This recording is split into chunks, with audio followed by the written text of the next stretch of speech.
Lucas capítulo 19 verso 41 dice: cuando llegó cerca de la ciudad, al verla lloró sobre ella, diciendo: oh, si también tú conocieses, a lo menos en este tu día, lo que es para tu paz, mas ahora está encubierto a tus ojos. Porque vendrán días sobre ti cuando tus enemigos te rodearán con vallado y te sitiarán, y por todas partes te estrecharán y te derribarán a tierra, y a tus hijos dentro de ti. Mire, esto es tremendo, por favor, porque quiero que entienda, y yo creo que todas las mamás sabemos a qué se refiere cuando la Biblia dice que los hijos todavía están dentro de nosotros. Todavía no han nacido, pueden estar en los lomos de los hombres o en el vientre de la mamá.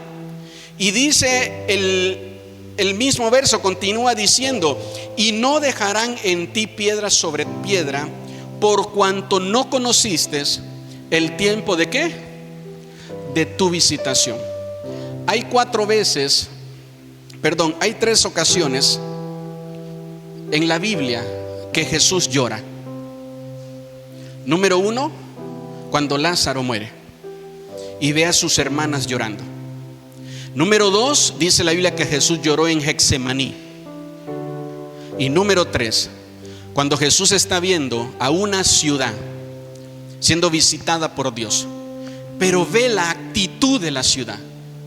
Ve la actitud de la ciudad, y la actitud, dice aquí, es que no reconocen su visitación. Y mientras debería de estar adorando y escuchando la palabra, vengo a la iglesia a dormirme, a ver el celular. Vengo a la iglesia a distraerme. Vengo a la iglesia a lo que usted quiera. Y escúcheme bien, porque los versos dice que el no reconocer la visitación de Dios va a traer consecuencias muy graves hacia mí, de esclavitud y de pérdida. Si vemos todo lo que los versos dicen, fueron ellos esclavizados, les fue profetizado esclavitud y pérdida. Por eso yo insisto en que tenemos que tener un respeto y una honra a la casa del Señor. No idolatramos este lugar, pero sí lo honramos y lo respetamos. No podemos ser más respetuosos adentro de un banco o de un hospital o de una clínica, y dentro de la iglesia querer hacer lo que quiera, o dejar que mis hijos hagan lo que quiera y que nadie me les diga nada, porque entonces me molesto, me ofendo y me cambio de iglesia. No podemos hacer eso. Gracias por sus amenes. No podemos nosotros hacer eso. Fíjese que estábamos el día jueves leyendo la palabra, y no recuerdo a quién le tocó leer, ¿verdad? En los últimos capítulos en el libro de Filemón, y empezó a leer este libro. Y mientras estaba leyendo este libro, Dios me habló a mí con respecto a lo que le acabo de decir. Estaba sentado ahí leyendo la lectura, y entonces anoté, ¿verdad? Rápido en mis notas ahí en el celular, la actitud de Filemón. Así le puse: la actitud de Filemón. Filemón hace algo malo en el lugar, en la casa donde él trabaja, y sale huyendo. Probablemente robó algo, y ahora Filemón está en la cárcel y se encuentra con el apóstol Pablo, con un hombre de Dios que le predica, y que Filemón entrega su vida a Cristo. Y seguramente Filemón llega algún día contento y le dice a Pablo: ¿sabes qué? Mañana me liberan. ¿Y qué vas a hacer, Filemón, al salir de este lugar? Me voy a ir a buscar otro lugar, otra casa donde trabajar, etcétera, etcétera, porque no puedo regresar al lugar de donde salí. Y la respuesta de Pablo es: no, ve al lugar donde saliste. Y Dios me hablaba de esto con respecto a aquellos que se andan cambiando de iglesia en iglesia. Cada vez que les pasa algo malo, o cada vez que salen con algún problema, dicen: ya, el Señor me volvió a hablar. Un compañero me habló en el trabajo, un familiar. Volví otra vez a leer la Biblia, volví a orar y Dios me volvió a tocar, como le pasó a Filemón con Pablo en la cárcel. No, pero no puedo regresar a la iglesia del Señor, porque de ahí salí mal, porque me da pena, porque me avergüenza, porque simple y sencillamente no sé qué van a decir cuando regrese. Y Dios hablaba a mi vida con respecto a esto. Y la orden de Pablo a Filemón es: te tienes que regresar allá. ¿Tienes miedo de lo que te vaya a hacer Onésimo? Yo te voy a dar una carta y se la vas a dar a él. Y Pablo intercede, ¿verdad?, por Filemón delante de Onésimo. Y le dice: recíbelo. Te debe algo, yo te lo pago, pero recíbelo. Porque los Filemón nacimos en una casa y tenemos que permanecer en ella. Y no andarnos moviendo de un lugar a otro. ¿Quién de ustedes corre a su hijo o a su hija a la primera que roba algo, que agarra algo que no es de él, que toma, que fuma, que prueba drogas? ¿Quién de ustedes corre a su hijo y le dice: no, ahora búscate otra casa, por favor? Aun cuando el hijo no quiere regresar a la casa, los padres lo vamos a buscar, porque los hijos tenemos casa. Y aunque las cosas no estén bien ahorita, eso no nos quita, no nos rompe las ligaduras que hay entre padres e hijos.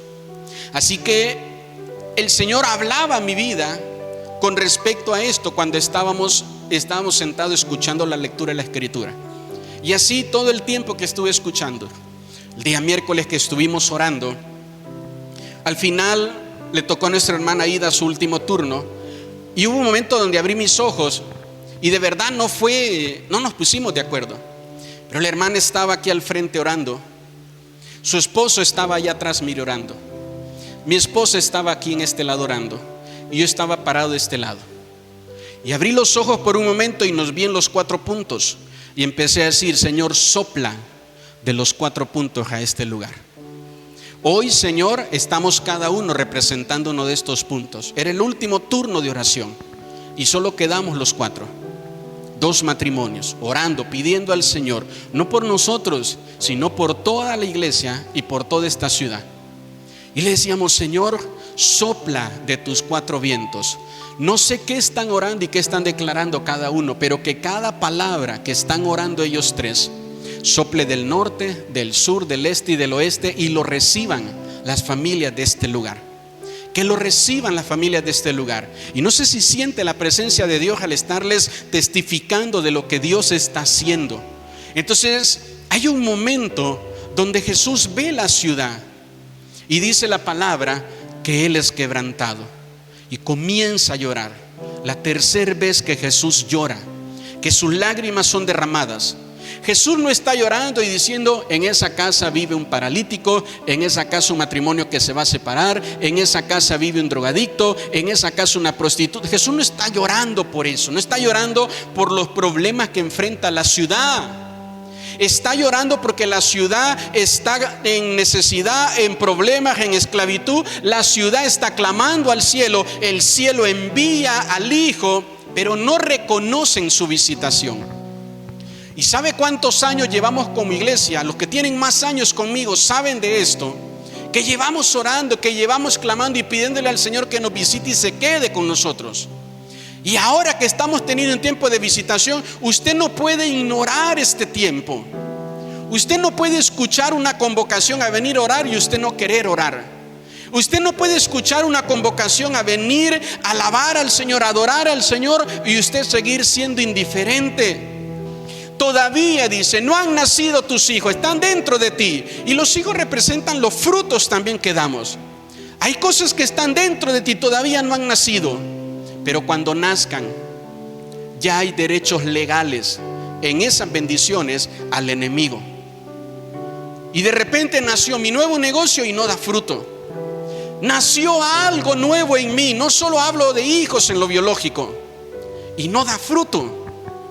¿Por qué no da fruto? Porque tienes que reconocer el tiempo de tu visitación. Hay 4 cosas que nunca regresan una vez que pasan. La primera de ellas es la palabra hablada. Una vez que tú das una palabra, no la puedes agarrar y regresarla a tu boca.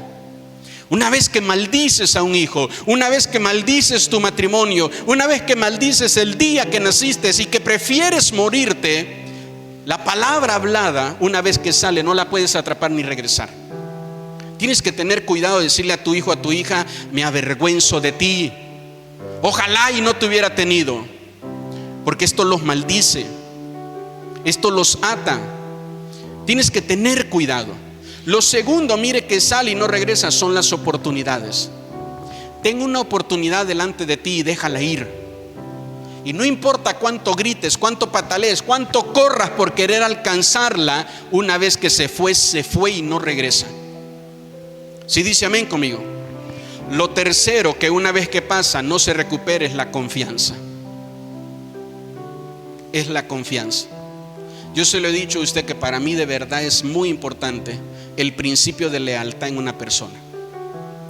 Cuando una persona uno le da la confianza y esa persona es desleal, hermano, escúchemelo por favor con oídos circuncidados. Difícilmente vuelvo a tener el mismo tipo de relación con una persona así. No siento nada hacia él, hacia ella. No hay nada en mi corazón. Si tenemos que perdonarnos algo, lo perdonamos. Pero es que la confianza es dejar que las personas entren a la intimidad de uno, a lo secreto, que conozcan realmente quién eres tú. No lo que ven por fuera, no la apariencia, sino que vean en realidad quién eres tú. Y que tú una vez confíes en una persona y esa persona rompa la confianza, no se puede recuperar. Cualquier persona te puede mentir y te puede engañar y te puede decir: está bien, yo confío en ti, pero no es cierto. Siempre que está cerca, está alerta de ti. Y lo cuarto, que una vez que se va no regresa, es el tiempo. Es el tiempo. Y Jesús está llorando delante de la ciudad porque Él sabe que este tiempo que no están reconociendo no va a regresar. Jesús sabe que el tiempo de visitación que tú no estás reconociendo no va a regresar. Por eso tenemos nosotros que identificar esto. Debemos conocer el tiempo cuando somos visitados por la presencia de Dios. ¿Cuántos dicen amén conmigo? Jesús desea que nosotros podamos ver lo que Dios ha preparado para nosotros. Y anote por favor esto: Dios quiere que cuando tú lo busques, tú lo encuentres, pero que cuando Dios te busque, tú lo reconozcas.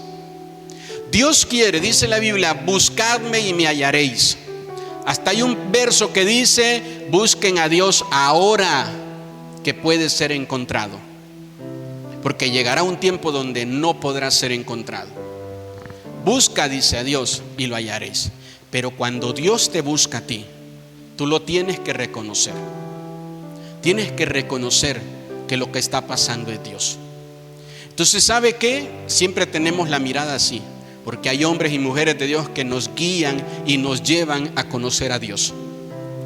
Pero cuando Dios te toca, ahorita se lo voy a mencionar más adelante, usted tiene que quitar la mirada de él, de ella, y empezar a ver a Dios y reconocer que lo que está pasando en tu vida ahorita solo Dios lo puede hacer, que es Dios, que no es la persona. A lo mejor tú estás viendo y dices: yo no estoy de acuerdo con la hermana, con el hermano, pero yo siento algo en mi corazón. Quite su mirada de él, quite su mirada de ella. No pierda el tiempo de su visitación por estar en desacuerdo. Es que eso es natural. Que usted esté en desacuerdo conmigo, eso es normal y eso es lo primero que se espera. Si dice amén conmigo, eso es normal, eso es natural, y no nos tenemos que incomodar o molestar por eso. Pero ¿sabe qué? Ahí es donde yo tengo que quitar mi mirada del pastor, porque yo puedo venir a la iglesia a estar nada más peleándome con lo que se hace y con lo que no se hace, con lo que se dice y lo que no se dice. ¿Por qué no dijeron esto? Yo hubiera dicho esto. ¿Por qué dijeron eso? Yo no estoy de acuerdo con esto. Y mire, Dios manifestándose y su gloria manifestándose, y yo no reconozco a Dios. Cuando tú buscas a Dios, Él se va a dejar encontrar. Pero cuando Dios te busca a ti, reconoce su presencia. Hebreos capítulo 11 verso 3 dice: y nosotros creemos que Dios creó el universo con una sola orden suya, y lo que ahora vemos fue hecho de cosas que no podían verse. La versión Reina Valera que usted dice, ¿verdad? Dice: por la fe.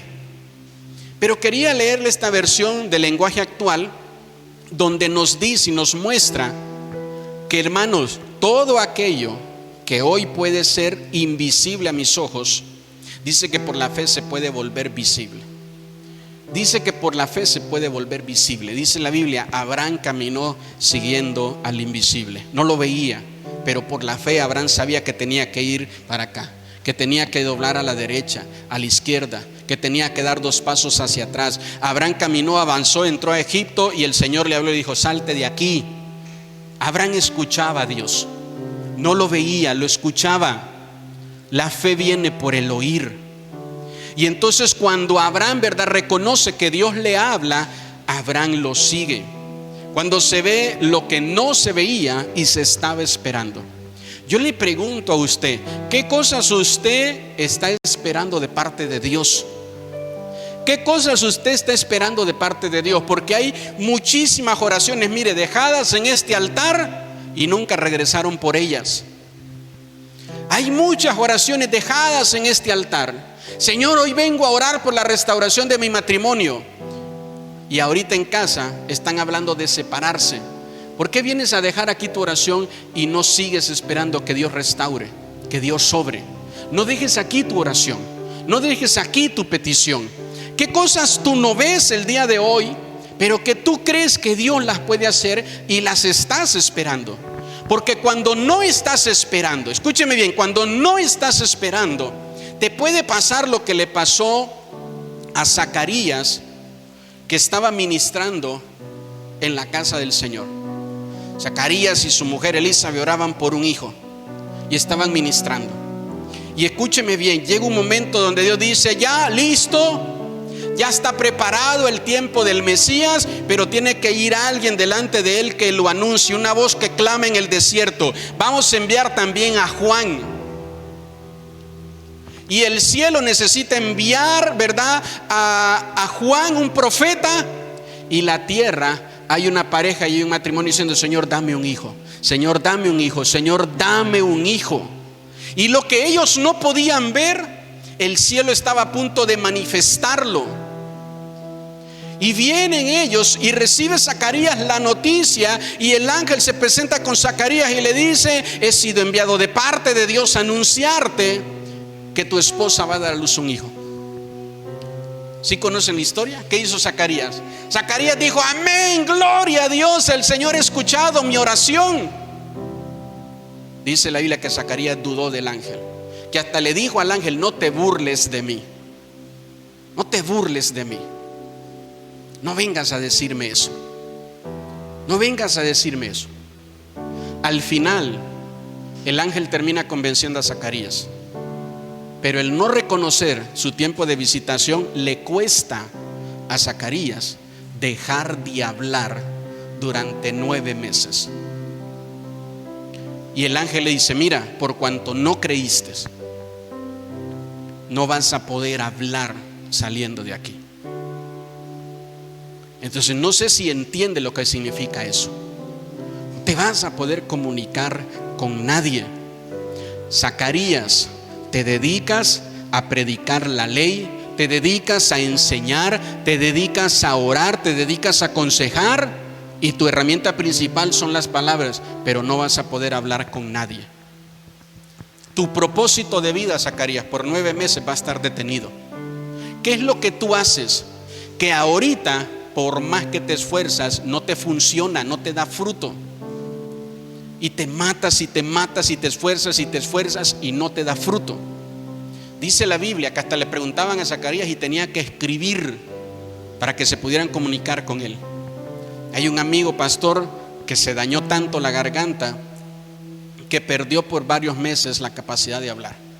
Y era chistoso porque antes caminaba con una Biblia y una agenda, y ahora andaba un pizarroncito, dice él, y un plumón. Y cada vez, ¿verdad?, que alguien le hablaba, ya traía escrito hola y nada más mostraba el pizarroncito calidad. Hola, decía. Y por el otro lado, adiós. Y así tuvo que comunicarse durante varios meses, hasta que fueron restauradas, regeneradas, ¿verdad?, sus cuerdas vocales, y pudo hablar de nuevo. A Zacarías le dicen: no vas a hablar porque no creíste. Porque no creíste. Entonces, ¿qué es lo que quiero hoy ministrarle como pastor? Deje de ser un cristiano sensacionalista, donde solo siente, y tiene que seguir sintiendo para estar creyendo.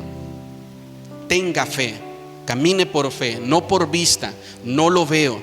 ¿Sabe qué es lo que estoy viendo, pastor, con estos ojos físicos ahorita en mi casa? Que todo está mal. ¿Sabe qué es lo que estoy orando y pidiéndole a Dios? Que las cosas cambien. Entonces créalas y comience a esperarlas. Créalas y comience a esperarlas. Porque si usted hace una oración y dice: Señor, creo que vas a cambiar, y dejas de esperar, el peligro de esto es que no reconozcas cuando llegue tu visitación, cuando llegue tu bendición. Aquí está el ángel, fue enviado para el Señor. Aquí siempre venía a orar un hermano por su hijo, por su hija, y hoy no está ese hermano.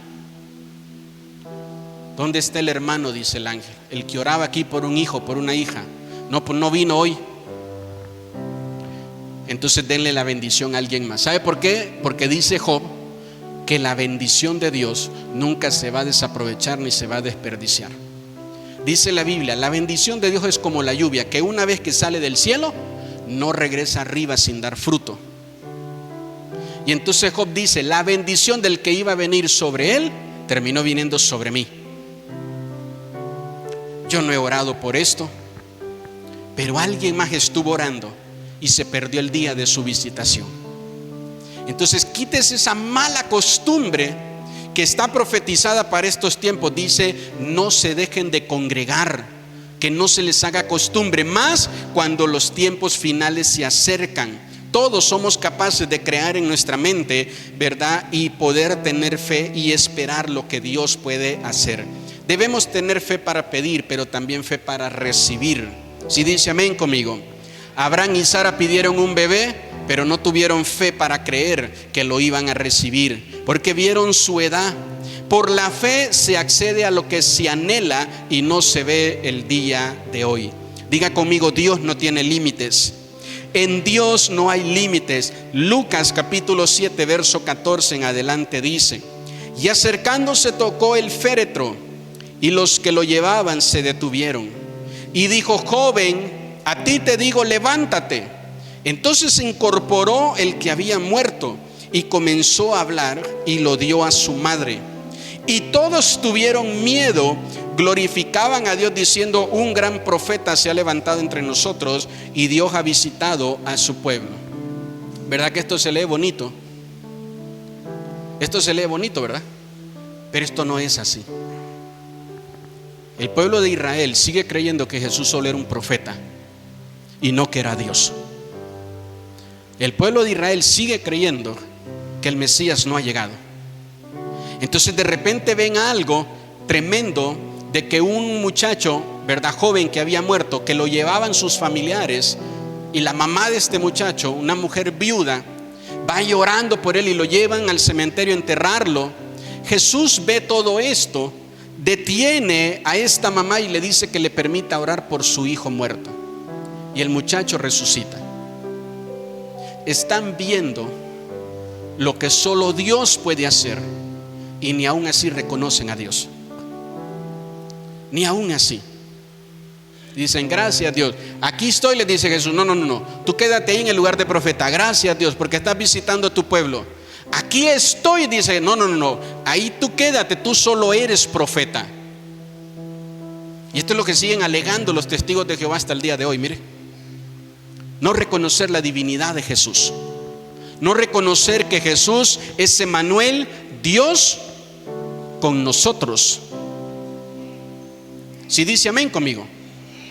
Cuando leía esto del tema, desde el domingo pasado, ministraba esto también el lunes con los líderes, me puse a buscar en la Biblia todas las veces que Jesús fue rechazado, y me impresionó que Jesús fue más rechazado que aceptado. Este es un caso, pero hubo muchos. Jesús liberó un endemoniado y lo corrieron de la ciudad. Le dijeron: vete de aquí, no te queremos en este lugar. Jesús resucitó muertos y lo corrieron de ese lugar. Jesús sanó enfermos, paralíticos, y lo corrieron de ese lugar. Jesús sanó a un hombre en la sinagoga y lo corrieron de ese lugar. Jesús adentro de la sinagoga dijo que Él era Dios que había venido a visitar, y lo querían tirar de un despeñadero.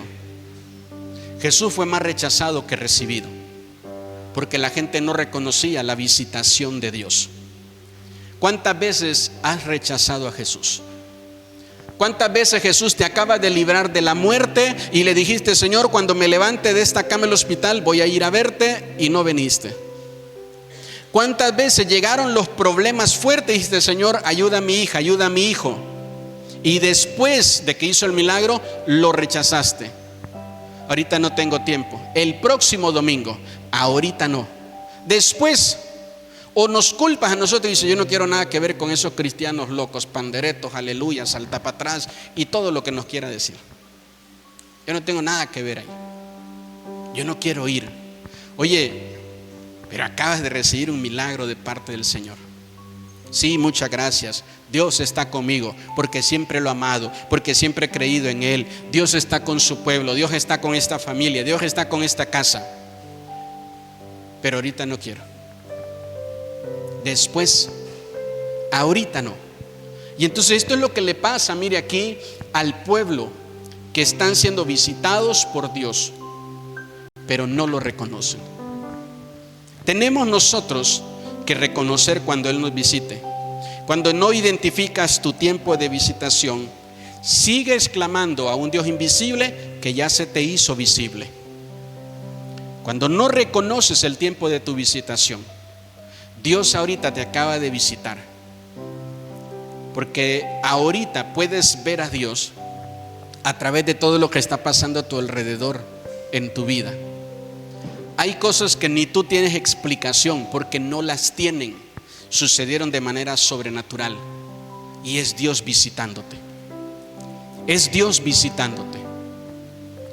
Y entonces no cometamos ese error de estarle clamando y pidiéndole a un Dios invisible.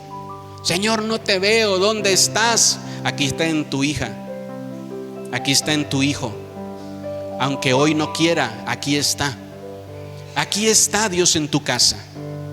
Aquí está Dios en tu interior. ¿Sabes por qué no te has vuelto loco con toda la presión que hay sobre tu cabeza? Porque ahí está Dios adentro de ti. ¿Sabes por qué no te has muerto a causa de todos tus pecados? Porque ahí está Dios sosteniendo tu vida. ¿Sabes por qué las cosas no han terminado mal cuando todo lo hemos hecho mal? Porque ahí está Dios derramando su bien, su bondad y su benevolencia sobre nosotros.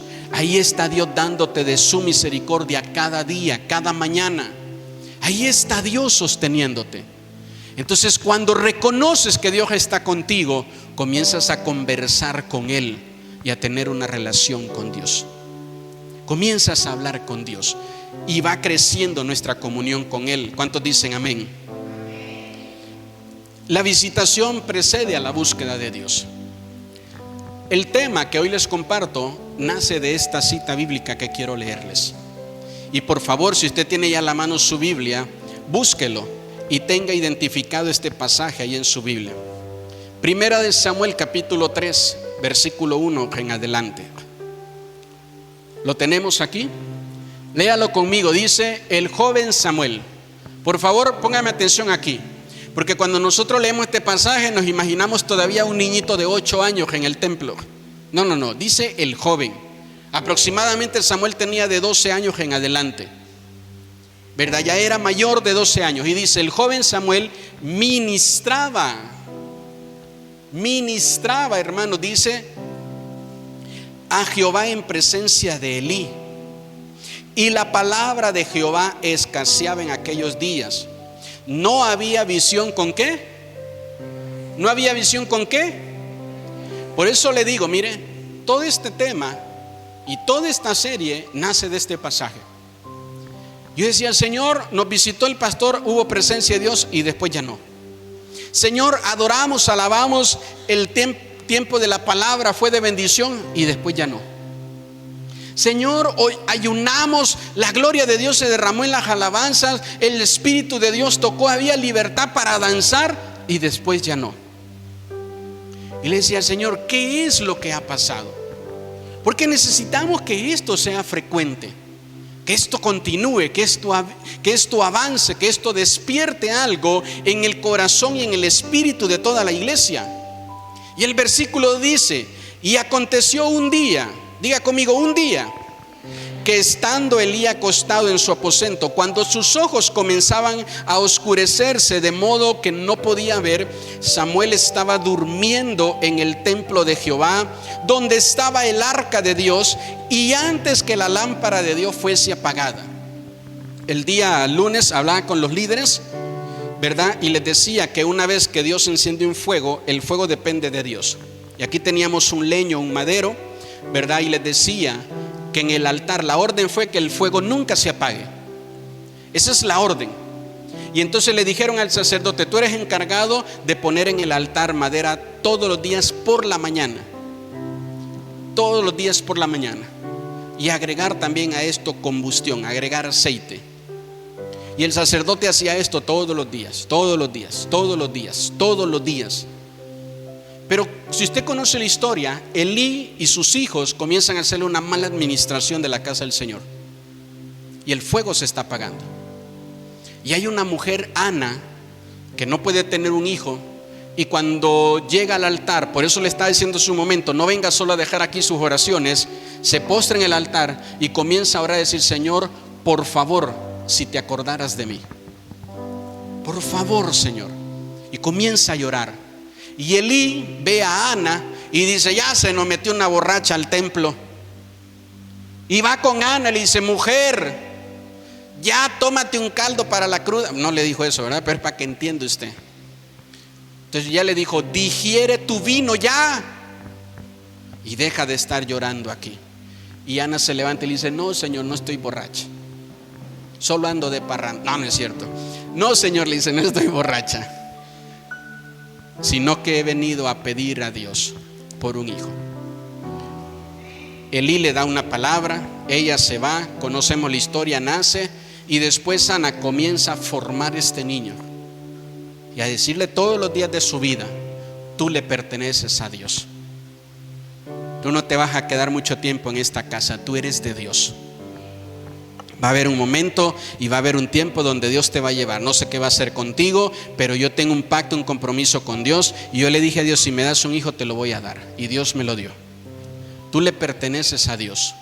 Y todos los días tú le perteneces a Dios. Tú no eres mío, tú eres de Dios. Dios te dio a ti y me dio el privilegio de cuidarte, pero te tengo que entregar a Dios. Y Ana le enseña a Samuel. Y a los 8 años, si usted tiene hijos, usted sabe que cuando estos sinvergüenzas son adolescentes y rebeldes, fácil, ¿verdad?, correrlos. Pero cuando son niños, usted no los quiere soltar por nada. Más si usted duró años sin poder tener un hijo y lloró y sufrió por él. Y cuando tiene 8 años lo viene a dejar al templo y le dice: Elí, aquí está. Le pregunto, ¿usted piensa que Ana no sabía que Elí andaba mal con Dios? Si la Biblia dice que todo el pueblo se daba cuenta, ¿usted cree que Ana no sabía que los hijos de Elí dormían con las muchachitas en el templo? Claro que lo sabía. Pero Ana no tenía puesta su mirada en Elí, sino en Dios. Y esto es lo que le estoy enseñando: ponga su mirada en Dios. Porque no va a tener usted excusa de decirle: Señor, no cumplí mis votos ni lo que te prometí por el pastor. Esa no va a ser tu excusa, no va a ser válida delante de Dios. Y entonces Ana viene, agarra a Samuel y lo lleva al templo. Y Samuel comenzó a convivir con los que vivían en esa casa. Y Samuel empezó a ver que los jóvenes se iban a tomar, se emborrachaban, que metían muchachas a los aposentos. Estaban tan mal y tan dañados los aposentos que Samuel prefirió irse a dormir a la alfombra o al tapete o al piso que había en el lugar santísimo. Dijo: yo no quiero convivir con él, yo no quiero dormir con este joven. Cada vez que entra huele a marihuana, huele a drogas, huele a alcohol, huele a sexo. Yo no quiero estar ahí, porque me dijeron que soy de Dios, que soy de Dios. Y ahora vemos a Samuel siendo un joven y empieza a ministrar a Dios. Empieza a ministrar a Dios en el lugar donde estaba el arca. ¿Sabe por qué? Porque el sacerdote se fue y estaba durmiendo. Y aquellos grandes hombres de Dios con grandes llamados ya se olvidaron de Dios y ahora están enfocados en otras cosas. Y empiezan a ministrar a Dios. Y de repente se da cuenta que el fuego se va a apagar. Todavía Samuel no es sacerdote, todavía Samuel no es profeta, todavía Samuel no tiene ministerio. Pero Dios le habla a él Le dice: antes que el fuego se vaya a apagar, porque Elías no lo viene a alimentar, porque sus hijos tampoco están aquí. Entonces siga leyendo conmigo el versículo 4. Jehová llamó a Samuel y él respondió: heme aquí. Y corriendo luego a Elí dijo: heme aquí, ¿para qué me llamaste? Y Elí le dijo: yo no he llamado, vuelve y acuéstate. Y él se volvió, ¿y qué hizo? Hermanos, este es el verso que Dios trajo a mi vida. Y entonces yo dije: Señor, mi oración es esta. Cuando yo leí este verso hace una semana atrás, le estoy leyendo ahorita todo para poder ponerle en contexto, pero cuando yo leí este verso, mi oración fue: Señor, ayúdame a no ser un pastor que mande a la gente a dormirse cuando tú les hables. Ayúdame a no ser un pastor que mande a alguien a dormirse cuando tú le dices: levántate porque te voy a usar. Ayúdame a no estar viendo al hermano, a la hermana y sus errores y decirle: no, hermano, usted todavía no, mire, ahí siéntese. Ayúdame, Señor, a eso. Y oraba por esto, y entonces el Señor decía: Elí no reconoció mi visitación, por eso mandó a Samuel a acostarse. Reconoce cuando no solo te visite a ti, sino que visite a los demás. Esta es la palabra que Dios me dio. Y entonces empecé a esto, a notarlo, mire, reconocer el tiempo de mi visitación. Reconocer el tiempo cuando Dios visite a él, a ella, a alguien más. A lo mejor hoy no te ves como un gran siervo de Dios, te ves un adolescente, te ves alguien sin experiencia, te ves alguien muy perdido de las cosas del Señor. No tienes título, no eres sacerdote, no eres profeta, no eres pastor, no eres líder, no eres nadie todavía con un título ministerial, pero es importante poder reconocer cuando Dios te visita. Es importante tener a alguien que no te va a mandar a dormir solo por ver tu condición, sino que va a decir: ciertamente Dios le acaba de hablar a este hermano, a esta hermana. Ciertamente Dios le acaba de hablar. Dios está con él, Dios está con ella. No puedo tropezar, ser piedra de tropiezo, para el ministerio de este hermano, de esta hermana, sino dejar que Dios le use, que Dios le levante, que Dios pueda cambiar su vida, que Dios pueda transformar su vida. Si dice amén conmigo. Y esto es lo que pasa, mire aquí, que cuando Elí no reconoce que Dios le está hablando, si conocen la historia, esto se repite, el verso último se repite 3 veces, 2 veces más aparte de esta. Otra vez Samuel vuelve a escuchar la voz de Dios. Samuel va otra vez corriendo con Elí y le dice: ¿qué pasó, Señor?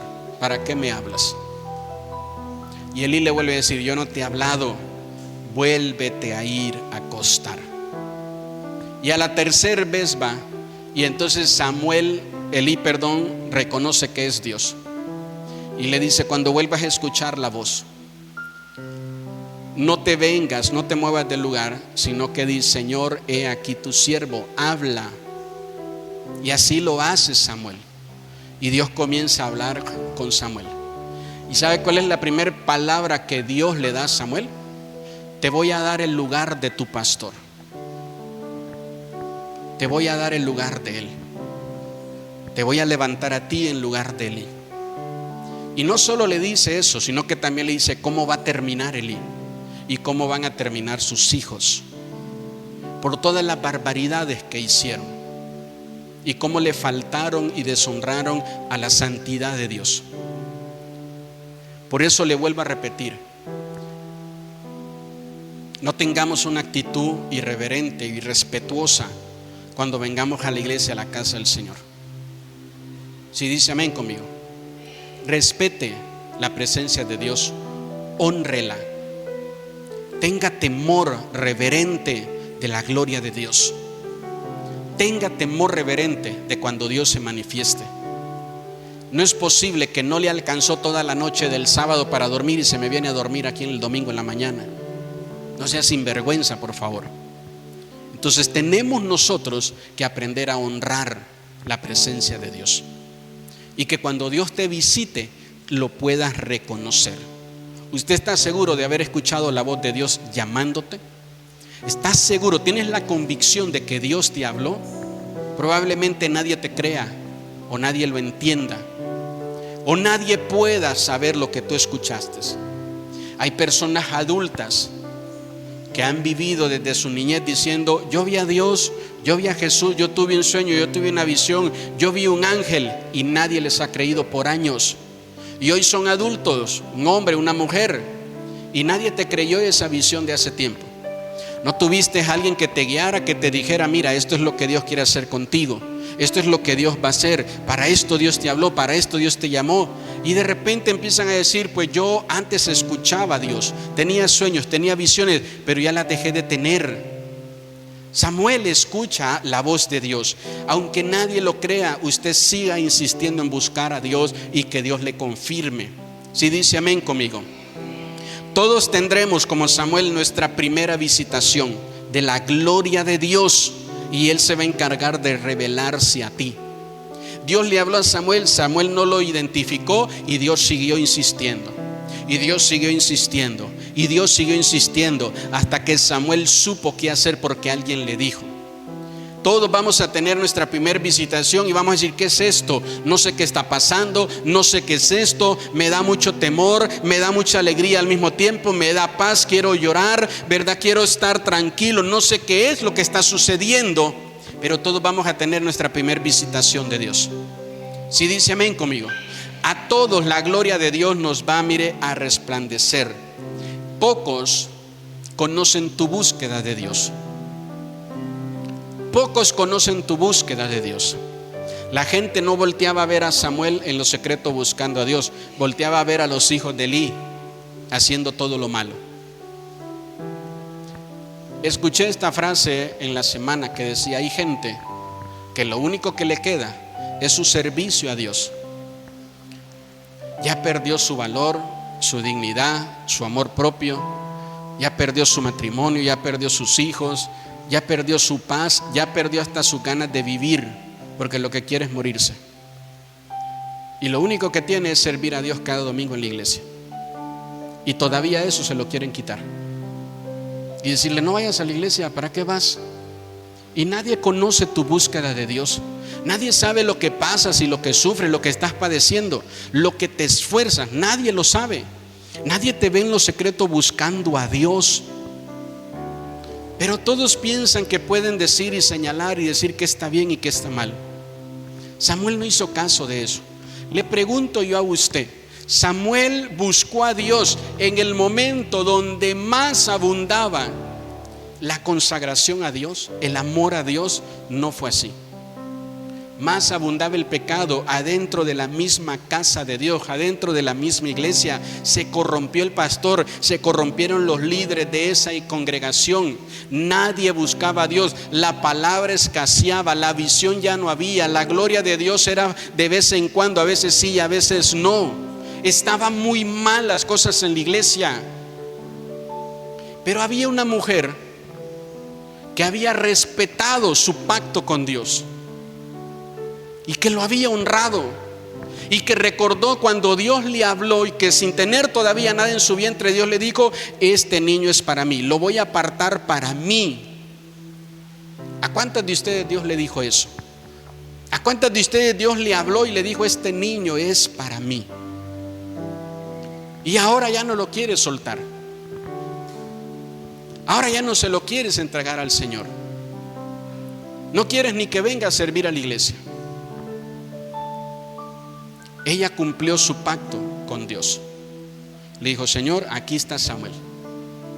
¿Sabe qué? Samuel no tenía la formación de la iglesia. Samuel tenía la formación de casa.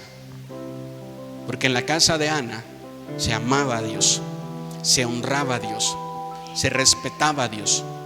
Por eso es que usted ve que Samuel no crece con la formación de Elí y de su familia. Crece con la formación de Ana y de Elcana, sus padres, con la formación de ellos. Reconozca, por favor, cuando Dios visite a sus hijos. Reconózcalos. Si Dios te dijo a ti que Él va a usar a tu hijo para predicar, debes de ponerlo a leer la palabra de Dios, que la conozca al revés y al derecho, que medite en ella. pregúntale y que te explique qué es lo que entiende las escrituras. Quítele por favor el celular, los videojuegos, póngalo a leer la Biblia. ¿Por qué? Porque esto es lo que Dios lo va a mandar a predicar. Dios te dijo que va a usar a tu hijo en la alabanza. Póngalo a aprender a tocar instrumentos, y no solo uno, que aprenda música en general y que Dios lo use ahí. Pero de repente queremos que por arte de magia el niño ya predique, el niño ya cante, el niño ya ministre, el niño ya profetice. No es así. Debe de haber una instrucción de parte de los padres en el camino de Dios. Si dice amén conmigo. Debe de haber una instrucción de parte de los padres. Samuel le tocó, ¿verdad?, vivir en el tiempo donde menos se honraba a Dios, pero nada lo desenfocó de servir a Dios. Y quiero terminar diciéndole que debemos de prepararnos para el tiempo de visitación. Génesis capítulo 28, verso 16.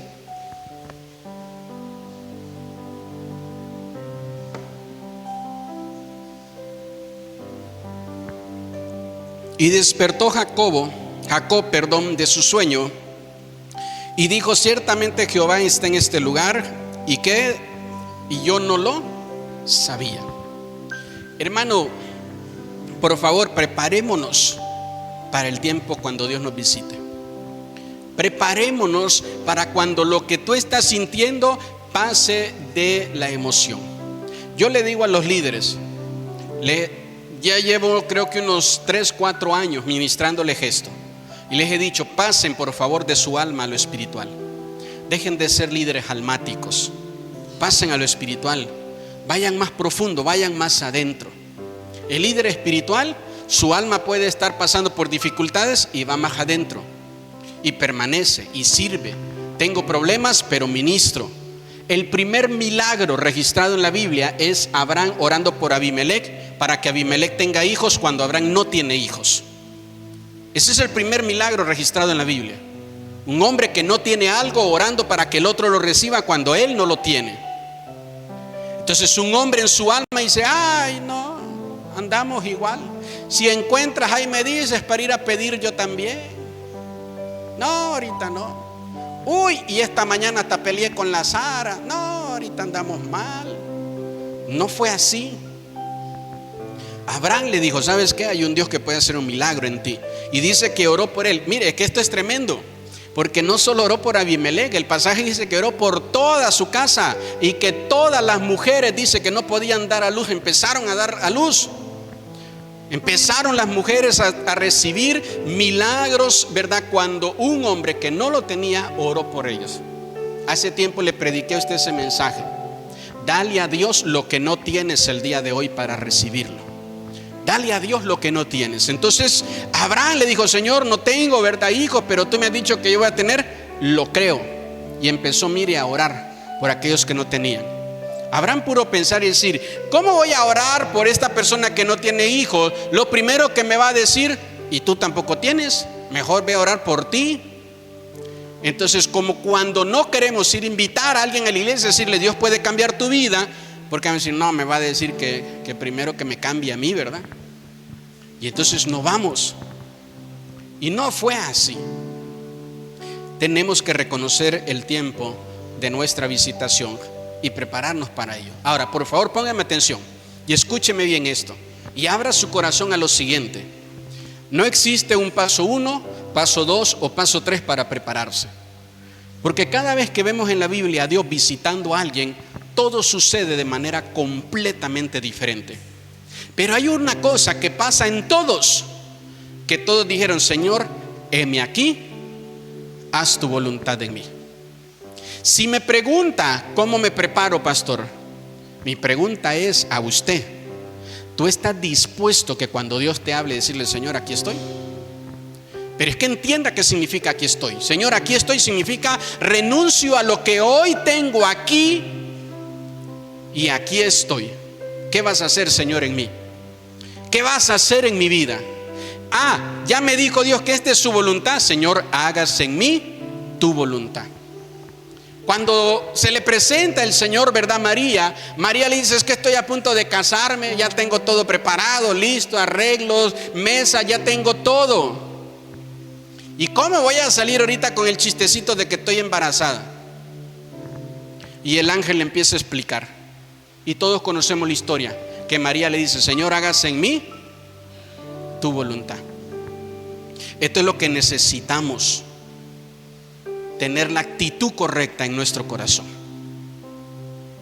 Tener la actitud correcta en tu corazón y que se lo puedas entregar a Dios y decirle: Señor, haz en mí tu voluntad. Aquí estoy, Señor. Pero entienda, aquí estoy significa: Señor, te doy y te entrego todo lo que he querido y lo que he soñado hasta este punto de mi vida. Aquí está, Señor. Entonces le vuelvo a repetir: ¿qué tal que nos pasa como el joven que tenía tantas cosas, tantos bienes, que cuando le dijo: Señor, ¿qué necesito para entrar al reino de los cielos? El Señor le dijo: da todo lo que tienes. Y dice la Biblia que el joven se empezó a entristecer porque lo que tenía era mucho y no quiso entregarlo. No quiso entregarlo. No le niegues a Dios un hijo que es de Dios. Gracias por sus amenes. No se lo niegues a Dios. No solo hagas planes y propósitos con tu hijo para que le vaya bien, para que sea exitoso, para que alcance una carrera, para que tenga grandes logros, para que tenga una mente, ¿verdad?, abierta, con mucho conocimiento. No solo le des herramientas para esta vida, también prepáralo para la eternidad. Y háblale de la importancia de su vida espiritual, de su relación con Dios, de su comunión con Dios, de poder darle a Dios su vida, de poder darle a Dios su corazón. Es tiempo de despertar, iglesia, y que podamos nosotros entregarle a Dios todo lo que te cueste soltar. Entrégaselo a Dios. Todo lo que te cueste soltar, entrégaselo a Dios. Yo llevo años de ser cristiano y siempre me ha costado soltar las mentiras y sigo mintiendo. Entrégaselas a Dios. Yo llevo años de ser cristiano y siempre me ha costado soltar mi carácter. Entrégaselo a Dios. No lo puedo soltar. Hay cosas que no he podido soltar en todos estos años. Es tiempo de que reconozcas que Dios te está visitando y que le entregues a Dios todo lo que te ha costado soltar.